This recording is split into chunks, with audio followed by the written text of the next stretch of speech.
Hola, bienvenidos a una píldora de ginecología y obstetricia.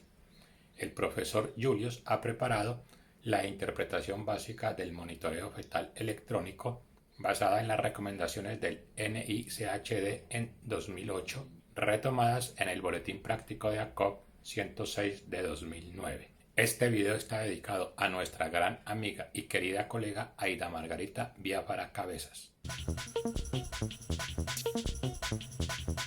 Si este es el papel del monitoreo electrónico fetal, en el eje horizontal está representado el tiempo expresado en minutos y en el eje vertical está representada la frecuencia cardíaca fetal expresada en latidos por minuto.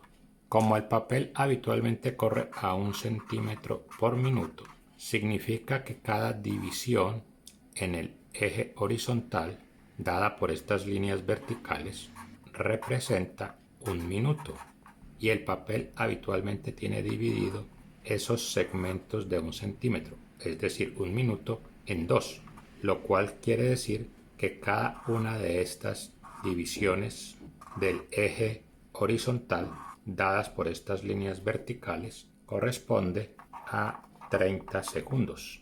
Y cada división del eje vertical, dado por estas líneas horizontales, corresponde a 10 latidos por minuto.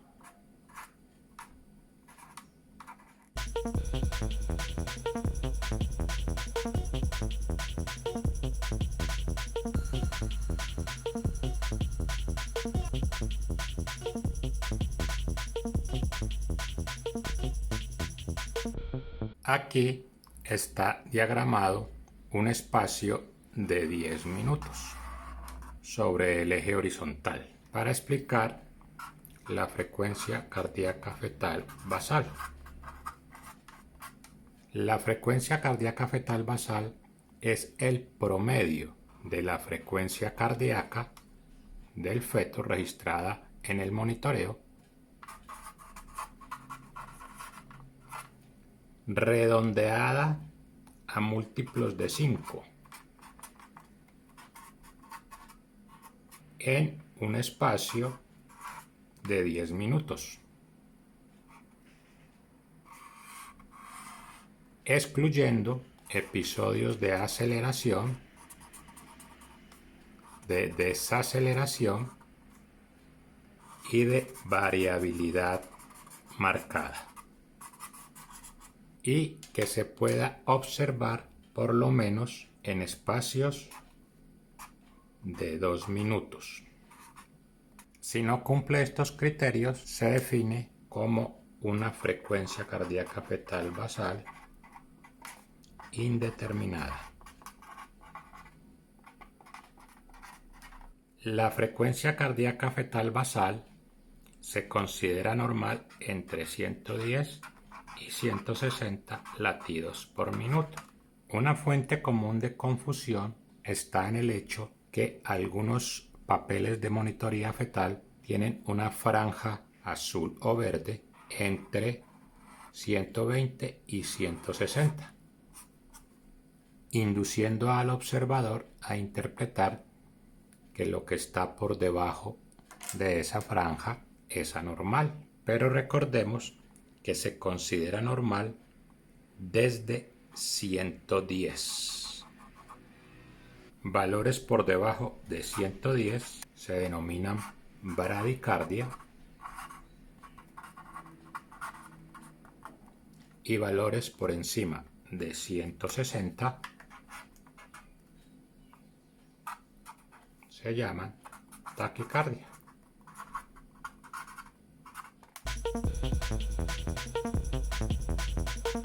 La variabilidad se define como las oscilaciones o ondulaciones de la frecuencia cardíaca fetal basal, excluyendo las aceleraciones y las desaceleraciones. Es decir, se refiere a la distancia en latidos por minuto que hay entre el punto donde llega la frecuencia y el punto hasta donde baja la frecuencia cardíaca. Esto es la variabilidad y se expresa en latidos por minuto. La variabilidad puede estar ausente, es decir, no hay ninguna ondulación mínima cuando está entre 1 y 5, moderada cuando está entre 6 y 25 y aumentada o también denominada saltatoria cuando es mayor a 25 latidos por minuto. Noten que dentro de una aceleración también se puede medir la variabilidad e igual dentro de una desaceleración. Las aceleraciones son el aumento abrupto de la frecuencia cardíaca fetal sobre su línea basal de por lo menos 15 latidos por minuto por 15 segundos. Esto quiere decir, si esto es un minuto, estos son 30 segundos, entonces el aumento debería ser la mitad de este cuadrito. Y como cada división de estas son 10 latidos, sería 1,5. Es decir, esto sería un ascenso. Habitualmente se acepta que para fetos de menos de 32 semanas el criterio sea 10 latidos por minuto por 10 segundos. Las desaceleraciones son disminución de la frecuencia cardíaca sobre su línea de base de por lo menos 15 latidos por minuto por 15 segundos. Es decir, es la misma definición del ascenso, pero en el otro sentido. Nuevamente, si este centímetro es un minuto, la mitad son 30 segundos y la mitad de ese cuadrito son los 15 segundos. Y en el sentido vertical, cada división son 10 latidos. O sea, que serían 10 y para 15 sería la mitad de esto. O sea que esto sería un descenso o una desaceleración. Una desaceleración prolongada es la que dura más de 2 minutos y hasta 10 minutos.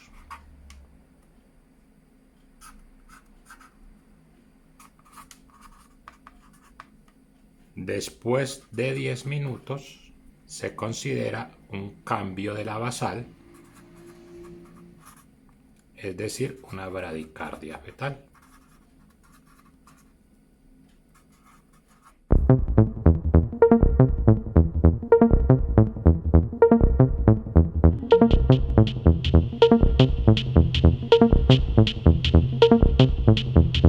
Las desaceleraciones se clasifican de acuerdo a su morfología respecto de la contracción.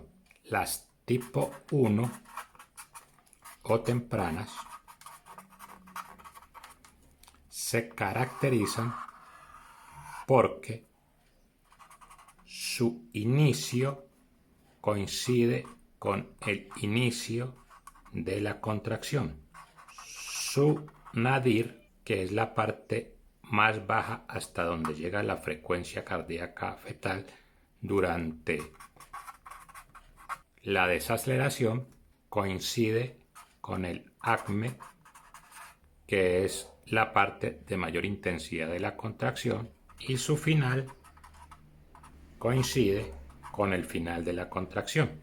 Se pueden identificar por su simetría inversa con la contracción, lo que le da un aspecto de reloj de arena. Tradicionalmente se han atribuido a compresión de la cabeza fetal por lo que son comunes durante el segundo periodo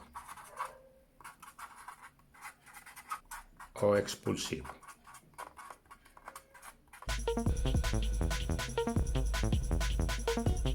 En la desaceleración tipo 2 o tardía, el inicio de la desaceleración está después del inicio de la contracción. El nadir de la desaceleración es posterior al acme de la contracción y el final de la desaceleración es posterior al final de la contracción. E igualmente como en la tipo 1 o temprana, el inicio es gradual, definido como un tiempo entre su comienzo y el nadir mayor a 30 segundos. Este es el tipo de desaceleración que tradicionalmente se ha vinculado a hipoxia fetal. Las tipo 3 o variables se caracterizan por no tener ninguna relación con la contracción y pueden ocurrir antes, durante o después de la contracción. Se caracterizan por un desarrollo abrupto, definido como un tiempo entre su inicio y el nadir menor a 30 segundos. Se atribuyen a compresión del cordón, por lo que son comunes en casos de oligoamnios.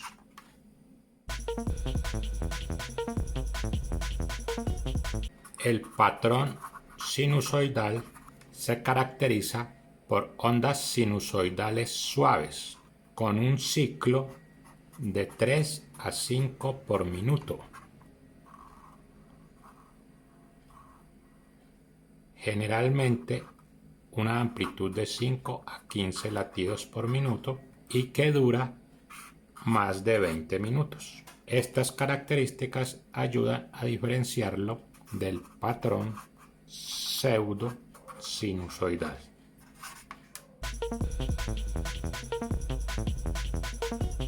Las contracciones están representadas en la parte inferior del papel del monitoreo. En la parte superior está la frecuencia cardíaca fetal. Esta parte inferior está expresada en milímetros de mercurio, pero se debe tener mucho cuidado al interpretar esto porque el tocómetro que se utiliza para la monitoría electrónica fetal externa no mide realmente la intensidad de la contracción. Solo es un dispositivo que grafica la manera como la pared abdominal se deforma en la medida que útero que se contrae le transmite ese cambio de forma. Por lo tanto, se puede saber con certeza la frecuencia de las contracciones, pero no su duración ni su potencia, porque no es un dispositivo diseñado para medir esas variables. Y estas deben obtenerse de la evaluación clínica de la paciente, colocando la mano del examinador sobre el abdomen para palpar la intensidad y duración de la contracción uterina. Se consideran normales menos de 5 contracciones en 10 minutos, que se promedian en un tiempo de observación de 30 minutos. Más de 5 contracciones en 10 minutos se denomina taquisistolía. No se recomiendan los términos hiperestimulación ni hipercontractilidad.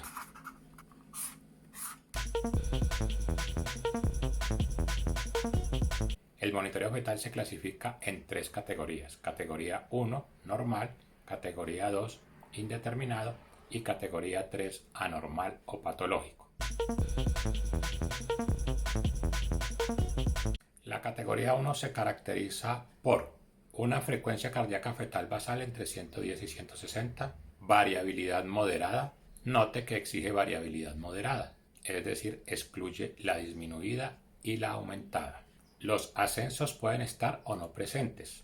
A diferencia de la antigua interpretación de los monitoreos de no estrés, en donde era una condición sine qua non para su interpretación como reactivos, la presencia de aceleraciones. Aquí se da más importancia a la variabilidad que a la propia aceleración y se permite las desaceleraciones tempranas o tipo 1. La categoría 3 se caracteriza por ausencia de variabilidad acompañada de una de estas tres situaciones: desaceleraciones tardías recurrentes, desaceleraciones variables recurrentes o bradicardia fetal, que recordemos se define como la disminución de la frecuencia cardíaca fetal basal por más de 10 minutos.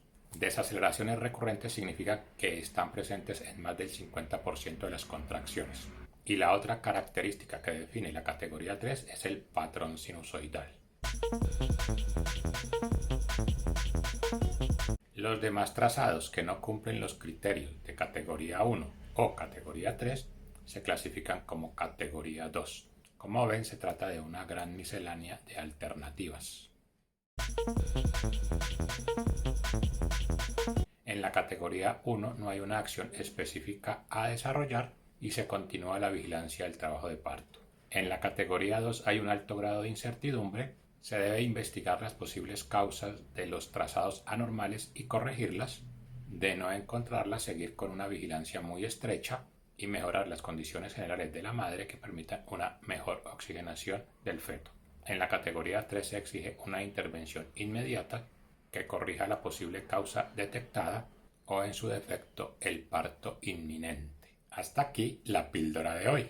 Espero que esta píldora haya sido de su agrado, de fácil comprensión y utilidad. Considere suscribirse al canal porque la información suministrada es útil, práctica, actualizada y con un excelente soporte científico. No olvide compartir, reaccionar, comentar y activar las notificaciones. Nos vemos pronto.